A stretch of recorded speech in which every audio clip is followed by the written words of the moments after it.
সবাইকে স্বাগত জানাচ্ছি RIL অ্যাঙ্গেল চ্যানেল স্কয়ার নিবেদিত দেশ সাম্প্রতিকে। আমি সোনিয়া হক আপনাদের সাথে আছি। দর্শক, আজকে আলোচনার বিষয় রেখেছি চাওয়া পাওয়ার রাজনীতি, এবং এই বিষয়টি নিয়ে কথা বলতে এরই মধ্যে আমার সাথে স্টুডিওতে যুক্ত হয়ে গেছেন আব্দুল্লাহ আল কাফি রতন, সাধারণ সম্পাদক বাংলাদেশের কমিউনিস্ট পার্টি, এবং আছেন মোহাম্মদ আব্দুল্লাহ আল মাহমুদ, সহকারী অধ্যাপক মানারাত ইন্টারন্যাশনাল ইউনিভার্সিটি। দুজনকে স্বাগত জানাচ্ছি। এবং যেমনটা বলছিলাম যে আজকে আলোচনার বিষয় রেখেছি চাওয়া পাওয়ার রাজনীতি, অর্থাৎ বাংলাদেশের রাজনীতিতে গুণগত পরিবর্তন কিংবা বাংলাদেশের রাজনীতির পরিবর্তন, ক্ষমতার পালাবদল হয়েছে, এক ধরনের পরিবর্তনের প্রত্যাশা মানুষের মধ্যে আছে, ছিল। সেই প্রত্যাশা অনুযায়ী বাংলাদেশের রাজনীতি এখন সঠিক পথে রয়েছে কিনা সে বিষয়গুলো নিয়ে কথা বলবো। আমি আজকে আলোচনাটা শুরু করতে চাই জনাব আব্দুল্লাহ আল কাফি রতন, আপনাকে দিয়ে আলোচনাটা শুরু করতে চাই। এই যে প্রত্যাশার কথা বলছি, প্রত্যাশার সাথে আসলে প্রাপ্তি কিংবা বাস্তবতা, এই বিষয়গুলোকে যদি আমরা মেলাতে চাই, আপনার কি মনে হয় বাংলাদেশের রাজনীতি এখন সঠিক পথে রয়েছে, কিংবা যা প্রত্যাশা ছিল, জনপ্রত্যাশা যা ছিল, ঠিক সেই প্রত্যাশা মোতাবেক বাংলাদেশের রাজনীতি এগিয়ে যাচ্ছে? কি মনে হয়? ধন্যবাদ আপনাকে, শুভেচ্ছা সহ আলোচককে। প্রত্যাশার কথা যদি বলি, এই বর্তমান রাজনীতির যেই সূচনা আপনার 2024 সালের জুলাই আগস্টে যেই গণ অভ্যুত্থান হয়েছে, এবং সেটা বেশ রক্তাক্ত একটা গণ অভ্যুত্থান। এখানে আমি এটাকে গণ অভ্যুত্থানই বলবো, অনেকে এটাকে বিপ্লব, স্বাধীনতা বা সেকেন্ড রিপাবলিক এগুলি বলতে চায়। এটার কোনোটাই সঠিক না। সঠিক টার্মিনোলজিটা হচ্ছে যে এটা একটা গণ অভ্যুত্থান। এই গণ অভ্যুত্থানের মধ্য দিয়ে মানুষের যে আকাঙ্ক্ষা, একটা বৈষম্য বিরোধী যে আকাঙ্ক্ষা এবং গণতন্ত্র প্রতিষ্ঠার যেই আকাঙ্ক্ষা, সেই আকাঙ্ক্ষা হচ্ছে আমাদের প্রত্যাশা তৈরি করেছে। কিন্তু আমরা দেখলাম গণ অভ্যুত্থান পরবর্তী যেই অন্তর্বর্তীকালীন সরকার, যারা 17 মাস ক্ষমতায় ছিল, তারা মানুষের যে প্রত্যাশা, সেই প্রত্যাশার জায়গাটা তারা পূরণ করতে পারে নাই। বরঞ্চ তারা এমনভাবে দেশটাকে চালিয়েছে, নতুন ন্যারেটিভের কথা বলে, নতুন বন্দোবস্তের কথা বলে দেশটাকে এমনভাবে তারা চালিয়েছে, যেখানে এক ধরনের নৈরাজ্য, এক ধরনের মব, এক ধরনের কি বলে আপনার সন্ত্রাস, সেটাকে তারা মানে ছড়িয়ে দিয়েছে বা সেটাকে তারা বরদাস্ত করেছে। ফলে এই যে 12ই ফেব্রুয়ারি নির্বাচন হলো, সেই নির্বাচনের মধ্য দিয়ে যে সরকার ক্ষমতায় এসেছে, তার কাছে মানুষের প্রত্যাশা অনেক বেশি, এবং গণতান্ত্রিক সরকার কিনা সেটা তো প্রমাণিত হবে 5 বছর পরে, যখন তারা আবার একটা নতুন নির্বাচন দিবে তখন। কিন্তু জনগণ নির্বাচিত করেছে এই একটা সরকারকে, এবং এই সরকারকে নির্বাচিত করতে গিয়ে মানুষের যে প্রত্যাশাটা প্রাধান্য পেয়েছে, যে তাদের প্রধান বিরোধী শক্তি যেই দলটা ছিল, যেই দলটা 71 সালের মুক্তিযুদ্ধের সময় তাদের যে ভূমিকা, তাদের যে স্বাধীনতা বিরোধী ভূমিকা, একটা দক্ষিণপন্থী প্রতিক্রিয়াশীল যে জায়গায় তারা ছিল, এবং জাতীয় মুক্তিযোদ্ধা কাউন্সিল আইন 2026-এর মাধ্যমে, যেটা আগে অন্তর্বর্তীকালীন সরকারের সময় 2025 সালের 3রা জুন অধ্যাদেশ হিসাবে এসেছিল, সেখানে স্পষ্ট করে বলা আছে যে তারা মুক্তিযুদ্ধ তাদের বিরুদ্ধে পরিচালিত হয়েছিল। যারা মুক্তিযোদ্ধা ছিল তারা এই জামাত, নেজামে ইসলাম বা মুসলিম লীগ এবং পাকিস্তানি সেনাবাহিনীর বিরুদ্ধে লড়াই করেছে। ফলে এই যে মানুষের মানে এই যে একটা শক্তি ক্ষমতায় চলে আসছে বলে যে মিথ্যা আস্ফালন তৈরি হয়েছিল, সেই জায়গায় জনগণ আপনার বিএনপিকে 2/3 মানে ভোট দিয়ে নির্বাচিত করেছে, এবং তার 2/3 আসনে তাদেরকে নির্বাচিত করেছে। কিন্তু জামাতকে কি পুরোপুরি অগ্রাহ্য করা গেছে কিনা? অগ্রাহ্য করা যায় নাই, কিন্তু যেমন আমাদের পার্টি, আমরা স্পষ্ট করে বলেছি এই নির্বাচনে আমাদের ম্যানিফেস্টো আমরা ইচ্ছে বলছি, এমনভাবে জিনিসটাকে জনগণের কাছে আহ্বান জানিয়েছিলাম যে আমরা যে জামাত ইসলাম তো ক্ষমতা যাওয়া দূরে থাক, এবং তারা মিনিংফুল বিরোধী দল যাতে না হতে পারে, কিন্তু সেই হয় নাই। এবং এই নির্বাচনের কথা যদি আপনি ধরেন, আমরা দীর্ঘদিন ধরে 17 বছর ধরে, আওয়ামী লীগের 17 বছর ধরে আমরা বলেছিলাম যে আওয়ামী লীগ মানুষের ম্যান্ডেট কেড়ে নিয়েছে। এবং 2014 সালে 5ই জানুয়ারি নির্বাচন, 2018 সালে 30শে ডিসেম্বরের নির্বাচন, 2024 সালে 7ই জানুয়ারি নির্বাচনে তারা জনগণকে ভোট দিতে দেয় নাই, জনগণ ম্যান্ডেট দিতে পারে না, জনগণ তাদের সরকার নির্বাচিত করতে পারে নাই, তাদের সরকার তারা বাছাই করে নিতে পারে নাই, দিনের ভোট রাতে হয়েছে, সেই রকম অনেক ঘটনা ঘটেছে। কিন্তু এই যে মানে জামাত ইসলাম যেই আমরা সেই সময় বলতাম যে আপনার কালো টাকার খেলা, প্রশাসনিক খেলা, আপনার মাসলম্যানদের খেলা, সেগুলি বন্ধ করতে হবে। এই নির্বাচনটা যদি আপনি 2026 সালের 12ই ফেব্রুয়ারি নির্বাচনটা বলেন, সবচেয়ে বেশি টাকা এই নির্বাচনে ব্যবহৃত হয়েছে। এবং সেই টাকার উৎসটা কি? আমি এই সরকারকে বলবো, মানে আমাদের যে সরকার গত 2 মাস ধরে দেশ চালাচ্ছে, তাদের কাছে বলবো যে এই যে নির্বাচনে টাকা ব্যবহার করা হলো, সেই টাকার উৎসটা কি এবং সেই টাকা কোথা থেকে হলো তোলা হয়েছে, কোন ব্যাংক থেকে তোলা হয়েছে, কোন ব্যাংক থেকে? জামায়াত ইসলামী যে টাকাটা ব্যবহার করেছে সেটাই তো বলতে চাচ্ছেন। এবং বিএনপির যারা অতিরিক্ত টাকা ব্যয় করেছে তাদের টাকার উৎস কি, সেইটা হলো। ওকে, ফাইন। আমি এখানেই আসলে আপনাকে থামাতে চাই যে আপনি আসলে দুই দলেরই, সরকার দল এবং বিরোধী দল, দুই দলেরই টাকার উৎসটা জানতে চেয়েছেন, যে অতিরিক্ত টাকা যেখান থেকে খরচ হয়েছে সেটার উৎসটা কি, সেটা আপনি সরকারের কাছে আহ্বান জানিয়েছেন। আমি মোহাম্মদ আব্দুল্লাহ আল মাহমুদকে যুক্ত করব, তার আগে একটু দর্শকদের জানিয়ে রাখতে চাই। দর্শক, আমাদের আরো একজন আলোচক আমাদের সাথে এই মুহূর্তে যুক্ত হয়েছেন, খালেদ সাইফুল্লাহ সোহেল, প্রশাসক, কিশোরগঞ্জ জেলা পরিষদ। তিনিও আমার সাথে আছেন। সোহেল ভাই, আপনাকে স্বাগত জানাচ্ছি।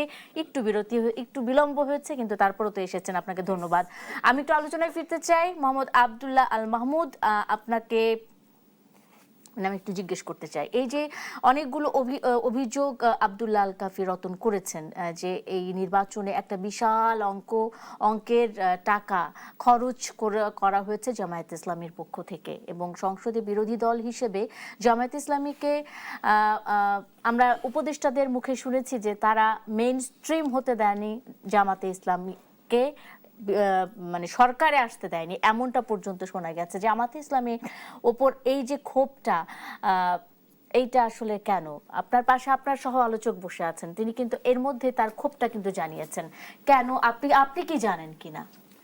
আমি কিন্তু ক্ষোভ না, আমি সত্য কথাটা বলেছি।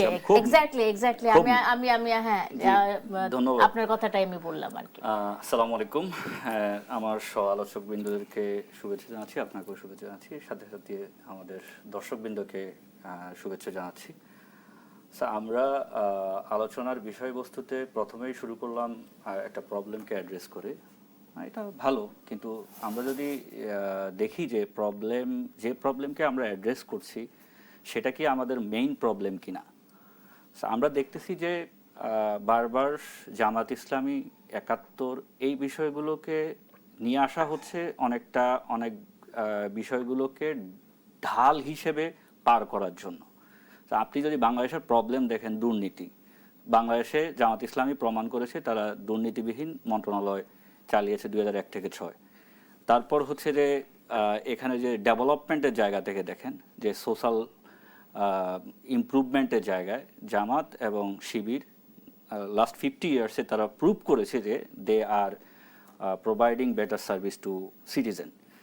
এখন সিটিজেনদের আপনি যদি একটা বড় অংশ, ভাই রতন ভাই যেটা বলেছেন যে জামাত ইসলামের প্রতি মানুষের একটা হচ্ছে যে প্রতিক্রিয়া আছে, আপনি দেখেন বাম রাজনৈতিক দলগুলো দীর্ঘদিন থেকে রাজনীতি করছে। এই নির্বাচনের টোটাল বাম রাজনৈতিক দলের পার্সেন্টেজ হচ্ছে লেস দ্যান 1%, হোয়ারেস জামাত ইসলাম একাই পেয়েছে 31%। সো ম্যান্ডেট কিন্তু কথা বলছে, মানুষ কিন্তু এখন আর আগের মতো নেই যে আপনি সেই 80-90-এর দশকের মতো মিথ্যা তথ্য দিয়ে মানুষকে ঘায়েল করবেন। সো মানুষ কিন্তু দেখতেছে যে একটা বিষয় ভাই বলেছে যে কালো টাকা। সো কালো টাকা আপনি বলেছেন যে এখানে জামাত ইসলামী ইউজ করেছে, কোথায় ইউজ করেছে, কোন আসনে ইউজ করেছে স্পেসিফিক্যালি আপনি যদি বলেন তাহলে সেটার উত্তর দেওয়া যায়, কিন্তু আসলে কিন্তু এই ধরনের কেস আমরা দেখতে পাচ্ছি না। এটা জাস্ট একটা আলোচনার একটা। আমি যদি মোহাম্মদ আব্দুল্লাহ মাহমুদ একটু যুক্ত করি, সেটা হলো যে আমরা নির্বাচনকালীন সময়ে আমরা দেখেছি যে বিভিন্ন ভাবে বিকাশের নাম্বার নেওয়া হয়েছে, বিভিন্ন পরিবারের কাছে গিয়ে বিকাশের নাম্বার নেওয়া হয়েছে, এবং সোশ্যাল মিডিয়াতে দেখেছি যে আমরা জামায়াতে ইসলামের অনেক বড় বড় নেতা তারা খুব গোপনে খুব আদর করে একে ওকে টাকা দিচ্ছেন, এবং সেই নোটগুলো আসলে চকচকে 500 টাকার নোট, 1000 টাকার নোট, কিন্তু কম নয়। তো এইগুলোর কোনো ব্যাখ্যা আছে কিনা? এই ধরনের কোনো প্রমাণ হাজির করতে পেরেছে কেউ? জাস্ট এটা হচ্ছে যে রেটরিক। দেখেছি বলতে আমরা বলতে এই যে আমি প্রথমেই বলেছি যে আমরা ঘুরে ফিরে পুরনো একটা ভিসিএস সাইকেলে চলে যাচ্ছি। This is not the main problem of our country. আমরা এখন কথা বলবো সে আগামীকালকে হচ্ছে যে মে ডে, শ্রম দিবস। সো আমাদের শ্রমিকদের সমস্যা নিয়ে আমরা কথা বলবো।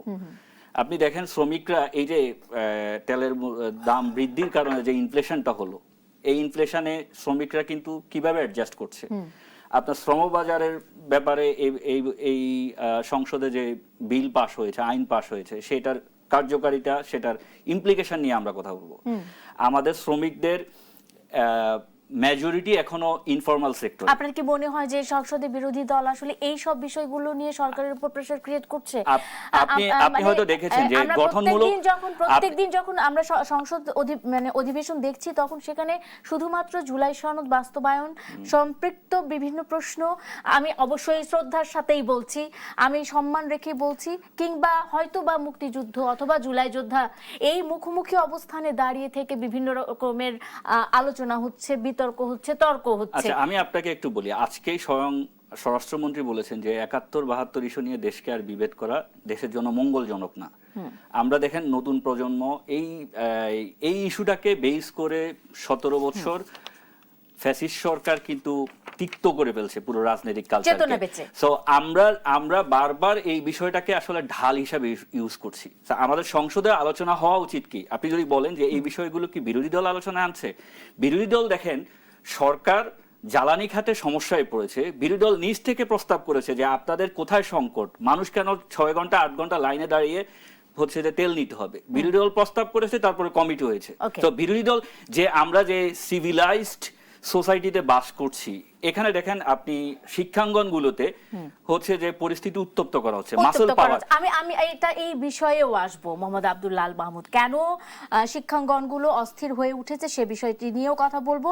আমি একটু খালেদ সাইফুল্লাহ সোহেল, কেন হলে আমি সময় দিতে পারবো না এই অংশে, আমি তাকে একটু প্রশ্ন তো রাখতেই হয়। সেটা হলো জাতীয় সংসদে বিরোধী দলীয় চিফ হুইপ ও জাতীয় নাগরিক পার্টির আহ্বায়ক নাহিদ ইসলাম বলছেন যে বিএনপির ওপর আস্থা রাখতে পারছেন না। এর কারণ হিসেবে তিনি আর্থিক খাতে বিশৃঙ্খলা, বাংলাদেশ ব্যাংকের গভর্নর পদে রাজনৈতিক নিয়োগ, সংস্কার ও গণভোটের রায়কে অগ্রাহ্য করা সহ নানা বিষয়ের উল্লেখ করেছেন।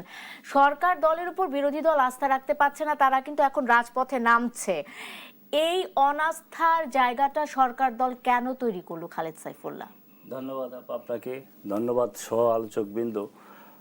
আসলে অনেকগুলা প্রশ্ন ইতিমধ্যে চলে আসছে, আমি সবগুলোর উত্তর দিতে চাই না। প্রথম আপনি যে প্রশ্নটা করেছেন, নাহিদ ইসলাম বলেছে আস্থা রাখতে পারছে না।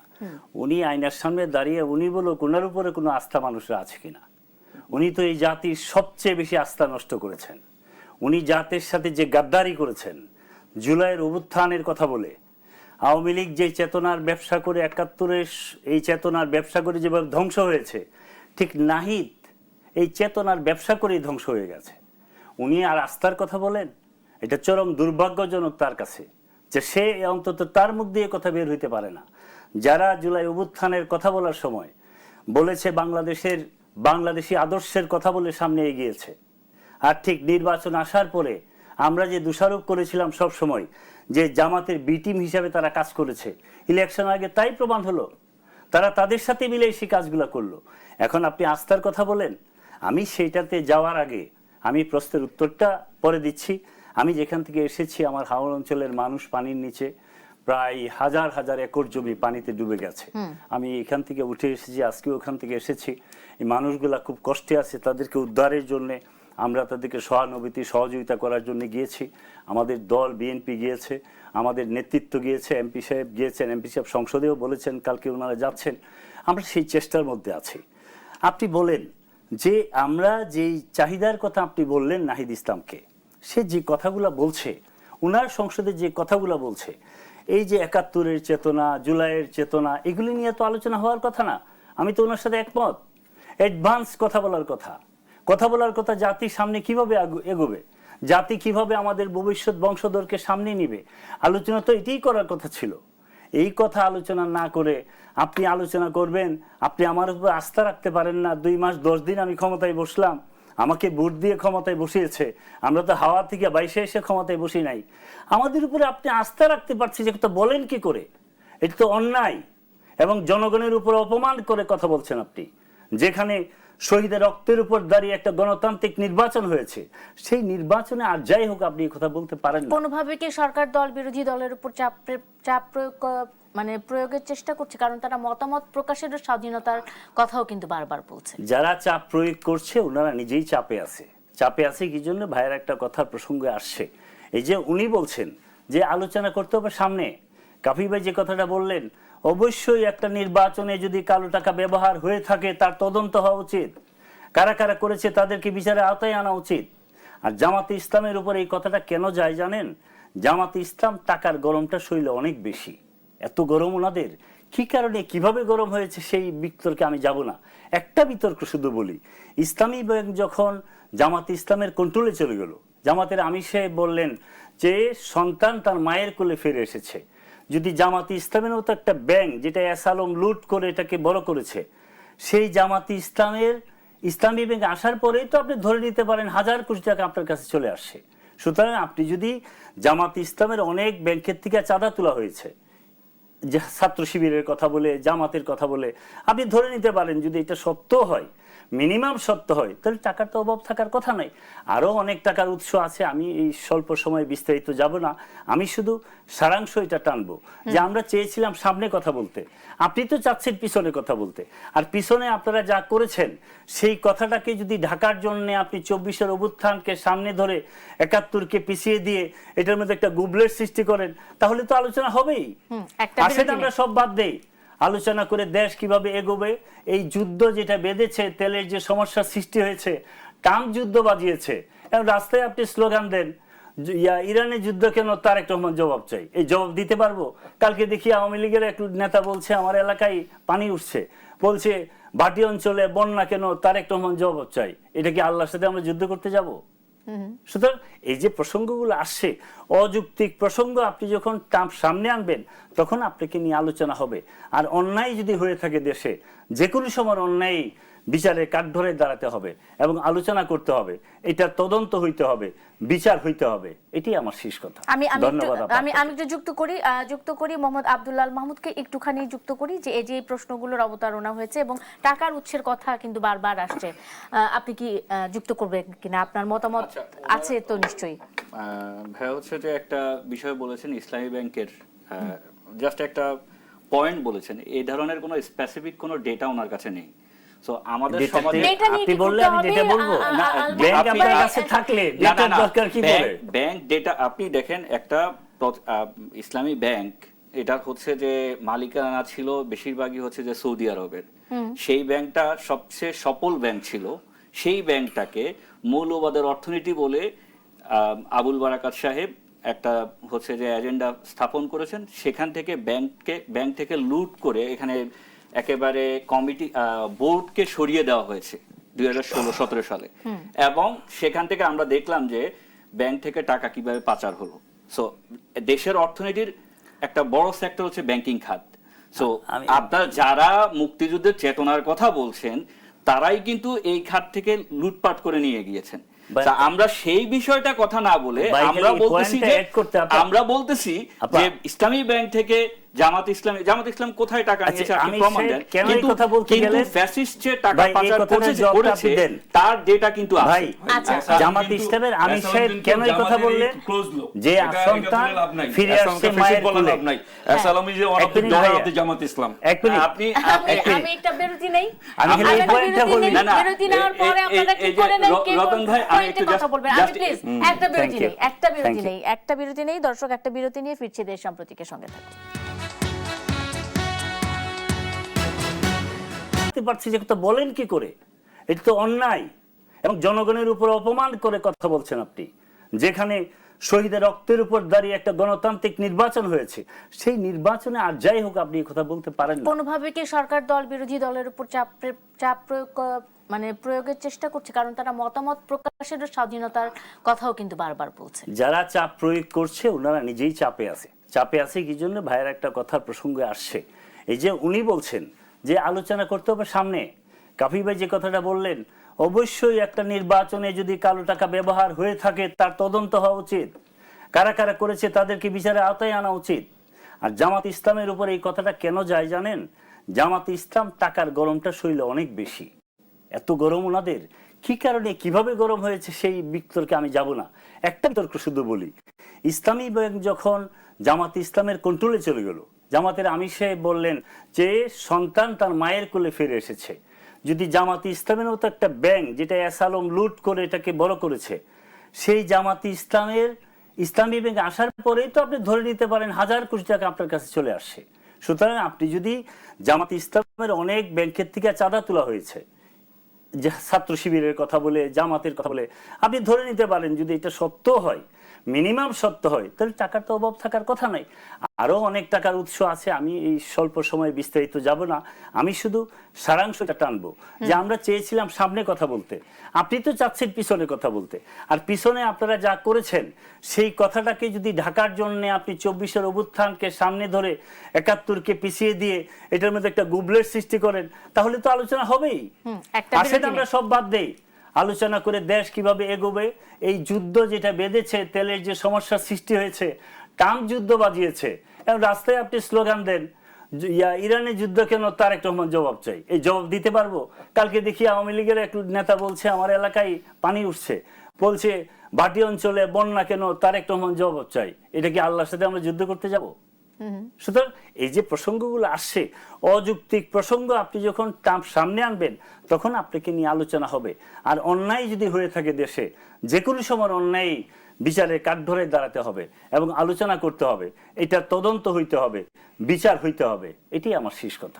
ধন্যবাদ। আমি একটু যুক্ত করি মোহাম্মদ আব্দুল্লাহ আল মাহমুদকে একটুখানি যুক্ত করি যে এই যে প্রশ্নগুলোর অবতারণা হয়েছে এবং টাকার উৎসের কথা কিন্তু বারবার আসছে, আপনি কি যুক্ত করবেন কিনা? আপনার মতামত আছে তো নিশ্চয়ই।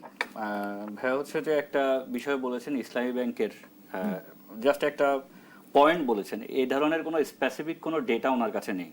সো আমাদের সমাজে আপনি বললে আমি ডেটা বলবো না, ব্যাংক আপনার কাছে থাকলে ডেটার দরকার কি বলে? ব্যাংক ডেটা আপনি দেখেন, একটা ইসলামী ব্যাংক, এটা হচ্ছে যে মালিকানা ছিল বেশিরভাগই হচ্ছে যে সৌদি আরবের। সেই ব্যাংকটা সবচেয়ে সফল ব্যাংক ছিল। সেই ব্যাংকটাকে মৌলবাদের অর্থনীতি বলে আবুল বারাকাত সাহেব একটা হচ্ছে যে এজেন্ডা স্থাপন করেছেন। সেখান থেকে ব্যাংক থেকে লুট করে এখানে একেবারে কমিটি বোর্ডকে সরিয়ে দেওয়া হয়েছে 2016-17 সালে। এবং সেখান থেকে আমরা দেখলাম যে ব্যাংক থেকে টাকা কিভাবে পাচার হলো। সো দেশের অর্থনীতির একটা বড় সেক্টর হচ্ছে ব্যাংকিং খাত। সো আপনারা যারা মুক্তিযুদ্ধের চেতনার কথা বলছেন তারাই কিন্তু এই খাত থেকে লুটপাট করে নিয়ে গিয়েছেন। আমরা সেই বিষয়টা কথা না বলে আমরা বলতেছি যে ইসলামী ব্যাংক থেকে জামাত ইসলাম কোথায় টাকা নিয়েছে আপনি প্রমাণ দেন, কিন্তু ফ্যাসিস্ট যে টাকা পাচার করেছে তার ডেটা কিন্তু আছে। জামাত ইসলামের আমির সাহেব কেন এই কথা বললেন যে সন্তান ফিরে আসছে মায়ের কোলে? আসসালামু আলাইকুম জামাত ইসলাম। আপনি আমি একটা বিরতি নেই, আমি খালি এই পয়েন্টটা বলি না। বিরতি নেওয়ার পরে আপনারা কি করে নেন? রতন ভাই আমি একটু কথা বলবেন, আমি প্লিজ একটা বিরতি নেই দর্শক, একটা বিরতি নিয়ে ফিরছি দেশ সম্প্রতিকের সঙ্গে। বিরতির পর স্বাগত আরেকবার। দেখছেন আরআইএল অ্যাঙ্গেল চ্যানেল স্কয়ার বা নিবেদিত দেশ সাম্প্রতিক চাওয়া পাওয়ার রাজনীতি নিয়ে আমরা কথা বলছিলাম। রাজনীতিতে চাওয়া পাওয়া কতটুকু এবং বাস্তবতা তার সাথে মিল কতটুকু পাওয়া যাচ্ছে সেই বিষয়গুলো নিয়ে আমার তিনজন আলোচক আজকে আছেন আমার সাথে, তারা তাদের মতামত দিচ্ছেন। আমি এই অংশে আবারও আব্দুল্লাহ আল কাফি রতন আপনার কাছে চলে যেতে চাই। আপনি বলছিলেন, বিভিন্নভাবেই বলছিলেন, এই যে টাকার উৎসের কথা বলছিলেন, কিংবা জামায়াতে ইসলামী কিভাবে এত টাকা খরচ করলো, কিংবা বিএনপি অতিরিক্ত টাকা খরচ করলো, সেসব বিষয়ের তদন্তের কথা বলছিলেন আপনি।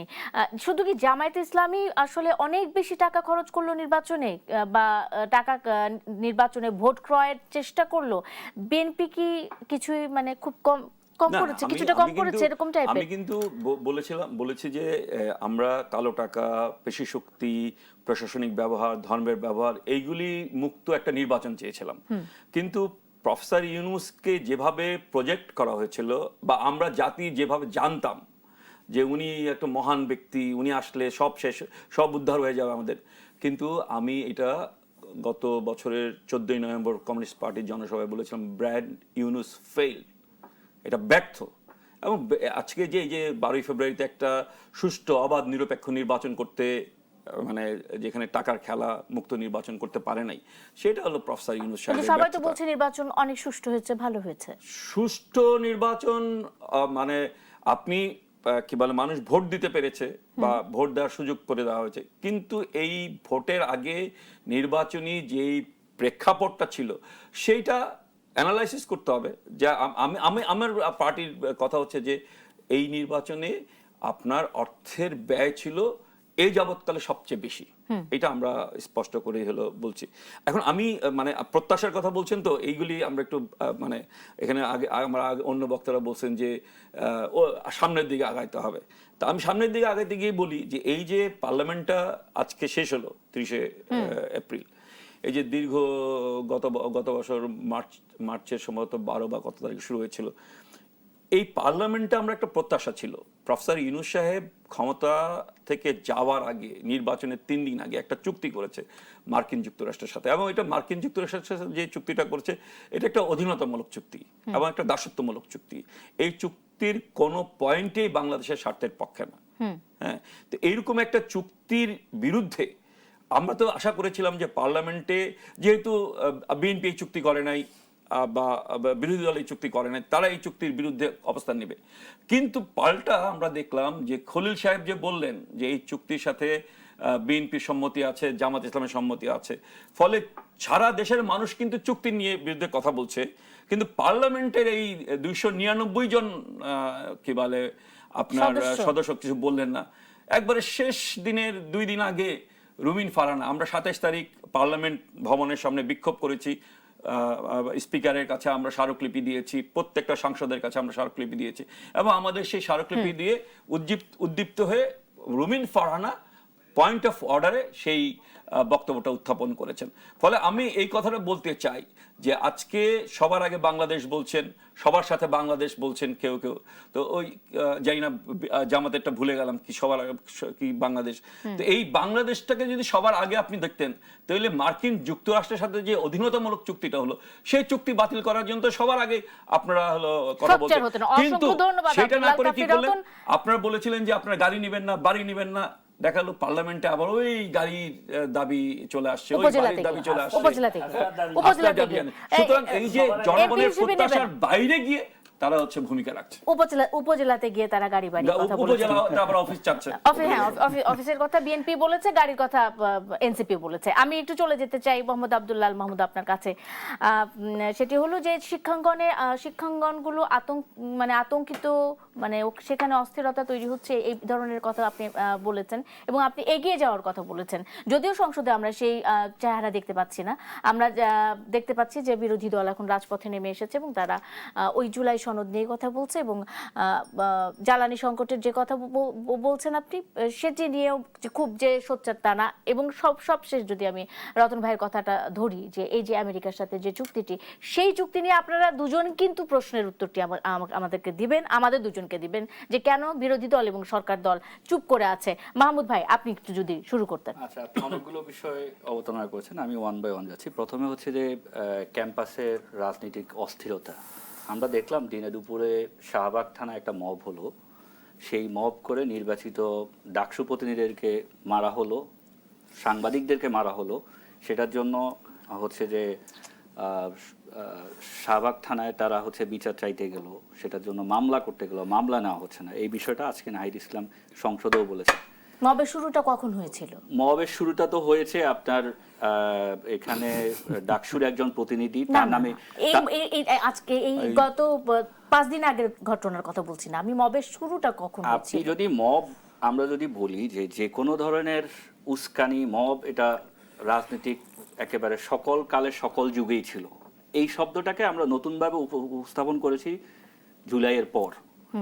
আপনি দেখেন আমরা বারবার এই যে উনি কিছুক্ষণ আগে 24 ভার্সেস 71 দাঁড় করে দিয়েছেন, এই বিষয়টা কিন্তু আমরা কখনো বলি না 24-24, 71-71।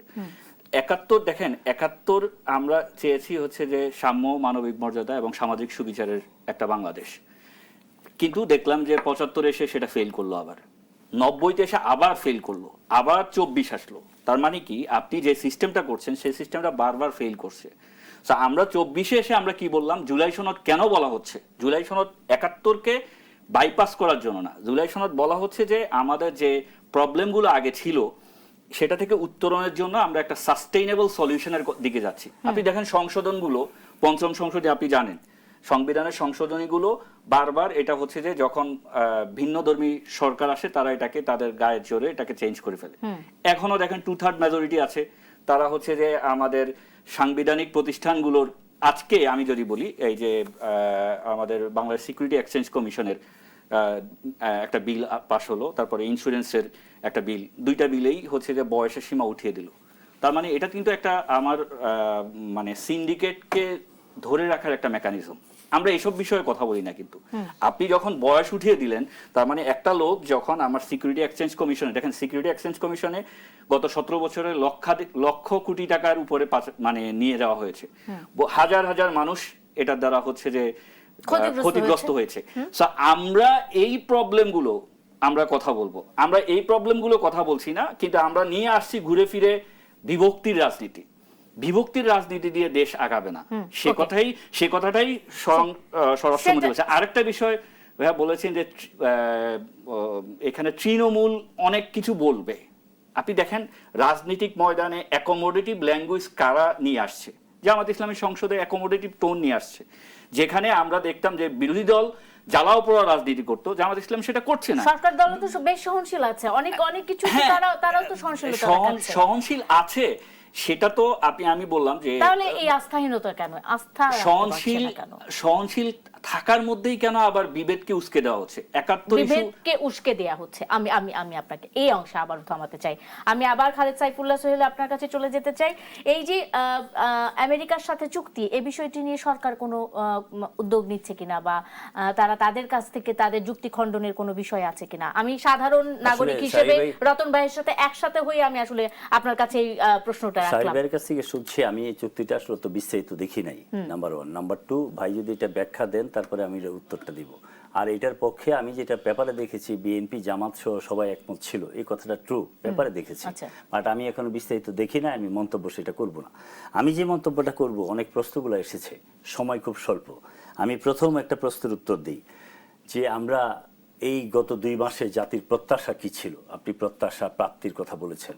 প্রত্যাশা, আমরা বসেছি ক্ষমতায় 2 মাস 11-12 দিন হয়েছে। 2 মাস 11-12 দিনে বাংলাদেশের ইতিহাসে, আপনি পৃথিবীর ইতিহাস যদি গাঁটেন, যে কোনো রাষ্ট্রনায়ক ক্ষমতায় বসার পরে যে প্রত্যাশা পূরণ করেছে এই সরকার আপনি পাবেন কিনা আপনি খুঁজে বের করতে হবে। এই জন্যে আমি বলছি, আমরা যে কথাগুলো বলেছি জাতির সামনে, প্রতিটা অক্ষরে অক্ষরে আমরা পালন করার চেষ্টা করেছি। আমি শুধু একটা এক্সাম্পল দেই। কালকে যখন আমি হাওর অঞ্চলে গেলাম, সেই বনবাসী মানুষের পাশে আমি সে পানিতে নেমেছি, কৃষকের পিঠ ধরেছি, কথা বলেছি। তারা শুধু একটা কথাই উত্তর দিয়েছে, আপনারা যদি আমাদের খালগুলা কেটে দিতেন, পানি যদি নেমে যেত, তাহলে এই পানিগুলো এখানে জমতো না। নদীতে পানি কম, উপরে পানি বেশি আছে, সব পলিতে ভরে গেছে, এই কথাটা বলেছেন। পরে আমরা বলেছি, আপনারা কৃষক, আপনাদেরকে আমরা তো যেভাবে বাঁচিয়ে রাখতে হবে, এটার জন্য ইউনূস সাহেবকে উদ্যোগ নিয়েছি। আমরা কৃষককে বাঁচানোর জন্য ইউনূস সাহেবকে দিয়ে তালিকা করতেছি, যার ধরুন আমরা কৃষক কার্ড করতে চেয়েছিলাম। কৃষক কার্ড বাজারে ছেড়েছি, 2 মাস 10 দিনের মধ্যে 8টা উপজেলাতে ইতিমধ্যে পৌঁছেছে। আমরা যদি সারা বাংলাদেশ, বিশেষ করে হাওর অঞ্চলটা করতে পারতাম, তাহলে কালকেই কৃষক কে কৃষক ছিল, কে কতটুকু জমির মালিক ছিল, আমরা ফাইন্ড আউট করে বের করে ফেলতাম। অথচ এই কৃষক কার্ড করার সময় জামাতের আমির সাহেব বক্তৃতাতে বলেছেন, রাখেন আপনার কৃষক কার্ড। উনি এটাকে অ্যাভয়েড করে গিয়েছিলেন। আজকে দেখেন কৃষকের মুখ থেকে বেরিয়ে আসছে যেই কথাটা, যে এইগুলা যদি থাকতো আমাদের তালিকা, তাহলে কোনো প্রবলেম হতো না। এই জন্য আমরা এই কাজগুলো করছি। খাল কাটা আমরা শুরু করেছি, কৃষক কার্ড দিচ্ছি, ফ্যামিলি কার্ড দিচ্ছি। এই কাজগুলো 2 মাস 10 দিন স্টার্ট করেছি। 10,000 টাকা কৃষি ঋণ মওকুফ করা একটা গভর্নমেন্টের জন্য কত বড় কঠিন চ্যালেঞ্জ। আমরা ক্ষমতায় বসার 15 দিনের মধ্যে সেই কাজটা করা হয়েছে। আজকেও আমরা বলছি যে আমরা কাজটা মাত্র শুরু করেছি। শুরু করার মধ্যে উনি একটা গুরুত্বপূর্ণ কথা বলেছেন। জামাত খুব পজিটিভ কথা বলছে। জামাত তো পজিটিভ কথা বলবেই, কারণ আমিরের পাশে ডান পাশে হাসনাতকে বসিয়েছে, বাম পাশে নাহিদকে বলেছে, নাহিদকে দিয়ে উনি কথা বলাচ্ছেন। ওনারা এখন নীরব আছেন। ওরা ওই যে পুরানো একটা অভ্যাস ওনাদের ইদানি হয়েছে, গুপ্ত থাকার যে অভ্যাসটা, এটা পুরাতন, আগেও ছিল, এখনো গুপ্ত। এখন তো সবাই প্রকাশিত হয়ে গেছে। এখন পর্যন্ত তাদের কমিটির কোনো পেপার দেখা যাচ্ছে না। উনি বলেছেন শিক্ষাঙ্গনে সন্ত্রাস হচ্ছে। আপনি বলেন যে শিক্ষাঙ্গনে 5ই আগস্টের আগে একটা মানুষ ছাত্রলীগের বাইরে কথা বলতে পারে নাই, একটা মানুষ জয় বাংলা স্লোগানের বিপক্ষে দিতে পারে নাই। যেই স্লোগান আজকের বিপি এবং জিএস সবাই মিলে দিয়েছে না ভাই? সবাই তারা স্লোগান দিয়েছে, সবাই ছাত্রলীগ করেছে। আপনি 5ই আগস্টের পরে আপনি কিভাবে আপনি চেঞ্জ হলেন? এরপরে একটা নির্বাচন আসলো, সবাই শিবির হয়ে গেল, সবাই শিবিরকে ভোট দিল। এই যে চেঞ্জটা, এতে প্রমাণিত হয় যে এই ছাত্রলীগের কাছ থেকে ছাত্রলীগ একটা দুর্নীতিগ্রস্ত সংগঠন ছিল। তারা শেখ সাহেবের সমস্ত আদর্শকে মাটির সাথে মিশিয়ে দিয়ে তাদের পদ বাণিজ্য করেছে। যে পদগুলা যা শিবিররা কিনে সমস্ত পদ দখল করে তারা সেখানে লুকিয়েছিল, গুপ্ত ছিল। সেই বহিঃপ্রকাশ ঘটেছে নির্বাচনে, তারা সমস্ত সিট পেয়ে গেল। আমরা হতাশ। আমি শেষ করে নিই 1 সেকেন্ডে। এরপরে আমরা বুঝতে পারলাম যে ঘটনা ঘটছে। আমরা তো চোখের সামনে কথা বলেছি। আমি খালেদ সাইফুল্লাহ সোহেল 127টা মামলা ফেস করেছি, 10.5 সাজানি জেল খেটেছি, 7 বছর আমি পঙ্গুত্ব বরণ করেছি। আমরা কোনোদিন আমরা চেষ্টা করেছি, কিন্তু কোনোদিন মুনাফিকি করি নাই, জাতির সাথে কোনোদিন প্রতারণা করি নাই। সারা জীবন আদর্শের কথা বলেছি, আজকেও আদর্শের কথা বলবো, সারা জীবন আদর্শের কথা বলবো এবং আদর্শের মধ্য দিয়ে পরাজিত করবো। এটি আমাদের স্ট্যান্ড। প্রশ্নগুলোর উত্তর নিশ্চয়ই আলমামুদ দিবেন। দর্শক থাকুন সাথে, ফিরছি দেশ সম্প্রতি।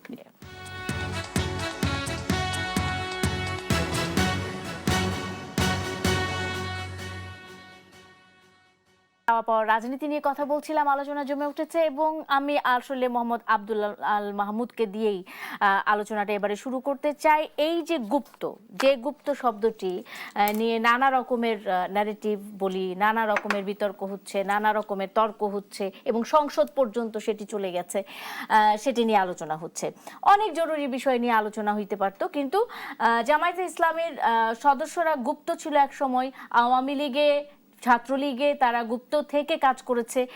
এই ধরনের অভিযোগগুলো এই সময় এসে আমাদেরকে শুনতে হচ্ছে।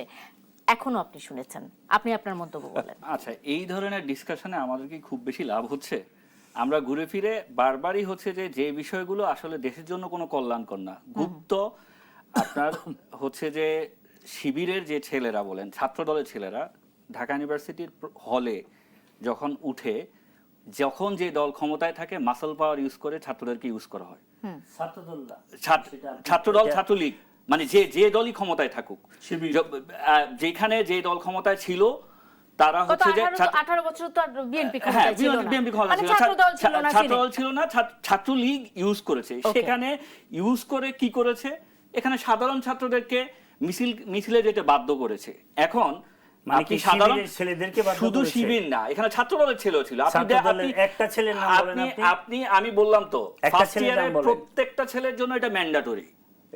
প্রত্যেকটা ছেলের জন্য। আপনি দলে হলে ছিলেন না, আমি হলে ছিলাম, আমি জানি। হলে যে দল মানে প্রত্যেকটা সময় যে জিএস ছিলাম, ছাত্র সংসদ, খুব ভালো কালচারটা কি ছিল। আমরাও হলে ছিলাম, আমি মহসিন হলে দেখেছি। আমি ইউনিভার্সিটির ফার্স্ট ক্লাসটা করতে পারি নাই, আমাকে হল গেটে আটকানো হয়েছে এবং মিছিল করতে বাধ্য করা হয়েছে। এবং এই কালচারটা দীর্ঘদিনের। দেখেন, সেখান থেকে আমরা একটা ভালো কালচার নিয়ে এসেছি। দেখেন, গত 1 বছরে প্রায় তো 7-8 মাস হলো, এখানে ডাকসু ওরা কি কাউকে জোর করে মিছিল করতে নিয়ে গিয়েছে? আপনি ভালোটাকে বলেন, তারা কি কাউকে জোর করে মিছিল করতে নিয়ে গিয়েছে? করেন শিবির ছাড়া অন্য কোনো দল নাই, তাহলে আপনি 17 কাকে বছর দিয়ে আপনি তাহলে অপরাধ আপনি বলতেছেন করেছে। যে সকল ছাত্রছাত্রী সব শিবির? সবাই না, সবাই আপনারা কেন? যারা ছিলেন, আপনি যারা তো গুপ্ত হয়েছিলেন, আপনি এই দেশে গুপ্ত আইন হইয়া এদের বিচার হওয়া উচিত। গুপ্ত হচ্ছে যে এবং এই already সরকার revealed। ব্যর্থ হবে তারা আপনি যদি যে ওই গুপ্ত দিন আইন করতে না পারে। জুবায়েরকে মব ছাত্র করা শিবির হয়েছে, যে মিছিল করলো, জুবায়ের কিভাবে মব করে একজন এখানে শিক্ষককে অপদস্থ করছে, হাজার সেটা হাজার সবাই দেখেছে। ছাত্রদেরকে নিয়ে মিছিল করলো, তারপরেও বলতেছে গুপ্ত। শিবিরের কমিটি আছে, হল এই কমিটি কবে বললেন আপনি? এই কমিটি দেখলো জাতি কবে? আপনি তো কবে দেখেছেন? 5ই আগস্টের আগে শিবিরের কমিটি কি, শিবিরের নাম শুনলেই তো তাকে হত্যাযোগ্য করে তাইলে কি ফেলা আপনি হতো। গুপ্ত আপনার থাকবেন?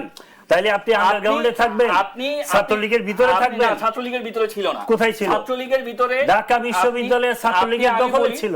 আমি তো আপনাকে তারা বললাম সেখানেই ছিল।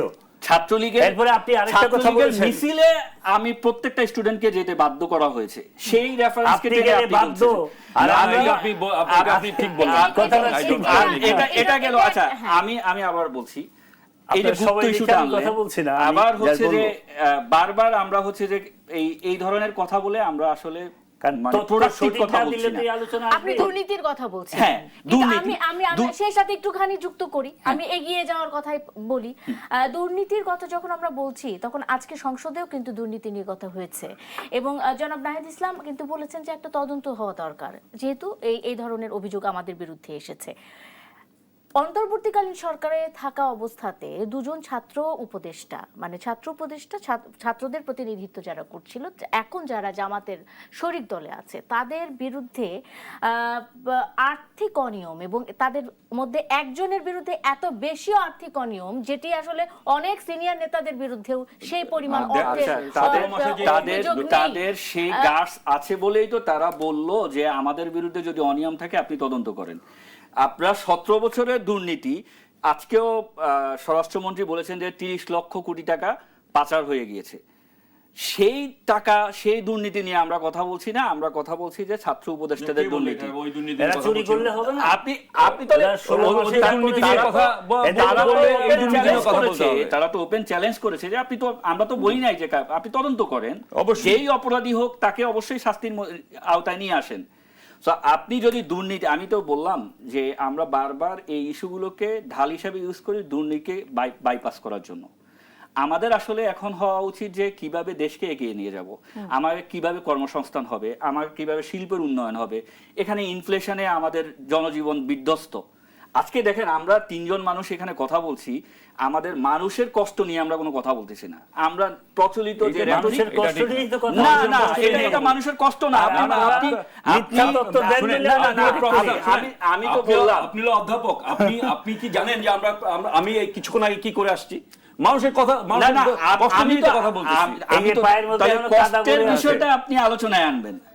আপনি কেন ঘুরে ফিরে সেই বিসিএস সাইকেলে চলে যাচ্ছেন? কিন্তু না, আপনি না, প্রফেসর এই হয়ে জিনিসটা হচ্ছে যেভাবে শিবিরকে শিবিরকে protect defend করতেছেন, করলেন, আপনি তো এটাও একজন অধ্যাপক এর মতো হয় না। আমি শিবির এটা না, অধ্যাপক আমি হয়ে- আপনি শিবির এবং জামাতের যে ডিফেন্ড করলেন। আমি আপনি defend শিবির করতে না, পারেন ছাত্রদলকেও ডিফেন্ড করছি। আমি বলেছি যে ছাত্রলীগ এমন একটা কালচার করেছে যেখানে সকল ছাত্র শিবিরের কাহিনী বলতে বলেন, আমরা বলবো বাধ্য শত হয়েছে। পৃষ্ঠার কাহিনী So, বলবো এখানে আমরা, শিবির কি শিবির না, করেছে। সব দলকেই তার ছাত্রলীগের মিছিলে যেতে বাধ্য হয়েছে। সব So, দল এখানে যায় নাই, শিবির গিয়েছে। না, ছাত্রদল যাইতেই পারে না। আমি তো বললাম যে ইউনিভার্সিটি কালচার সম্পর্কে তাহলে আপনার কোনো ধারণা আমি নেই। ইউনিভার্সিটি 9 বছর ঘুমিয়েছি তো মহসিন আমি 356 নিজে আমি চ্যালেঞ্জ করতে পারবো যে ইউনিভার্সিটিতে first year-এ আমি যতদিন এই ঘুমাইছি, কালচারটা, আপনি এতদিন থাকেনই নাই। ঢাকা ইউনিভার্সিটির এই কালচারটা ফার্স্ট ইয়ারে ছাত্রছাত্রীদেরকে জোর বাধ্য করে করে মিছিলে নিয়ে যাওয়া। যার গার্ডস থাকে, এখন আদর্শ কথা থাকে, বলি তাকে একটু পারে না। এখন আসি, এখন আসি, আমি এই পয়েন্টটা একটু বলে নেই।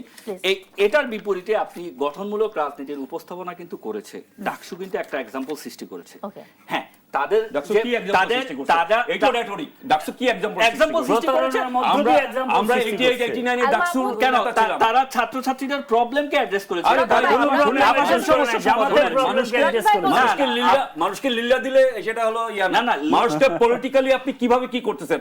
আমি 89 88 89 এ ডাকসুর হলো বঙ্গবন্ধু হলে জিএস ছিলাম, ওই সময় কালচারাল অ্যাক্টিভিটিস কি হয়েছে, ওই সময় মানুষের জন্য কি করা হয়েছে সেটা আপনি খোঁজ করে দেখেন। এই ডাকসু ওই ডাকসু তো ওগুলো কিছু না, অ্যাক্টিভিটিস হচ্ছে না। এগুলো কি কি মানে কি কি অ্যাক্টিভিটি হচ্ছে? আপনি কালচারাল অ্যাক্টিভিটি হচ্ছে, আপনি জাস্ট এগুলো বলে লাভ নাই। আমরা 8 বছর গত এক বছরের যে পরিমাণ প্রোগ্রাম, আপনি দেখেন, আপনি যদি আমি জাস্ট বলে শেষ করে নিই, আপনি যদি আমি একটু বলে নিই, যে আপনি যদি হচ্ছে তাদের সাথে কম্পেয়ার করেন, জামাতের নেতাদের দুর্নীতির একটা উদাহরণ আমি দিব। যে পরিমাণ প্রোগ্রাম হাতে নিয়েছে, অন্য কোন দল তার সাথে কম্পিট করবে কি দিয়ে? তার থেকে বেটার আপনি তো জানেন না, আপনি জানেন এটি ডাকসু কি করছে, এটা জানেন আপনি? এটা জানেন আপনি? সময় শেষ হয়ে গেছে। সোহেল ভাই প্লিজ আপনি বলেন। সরি ভাই, ভাই আপনি আমাকে একটু সময় দিন।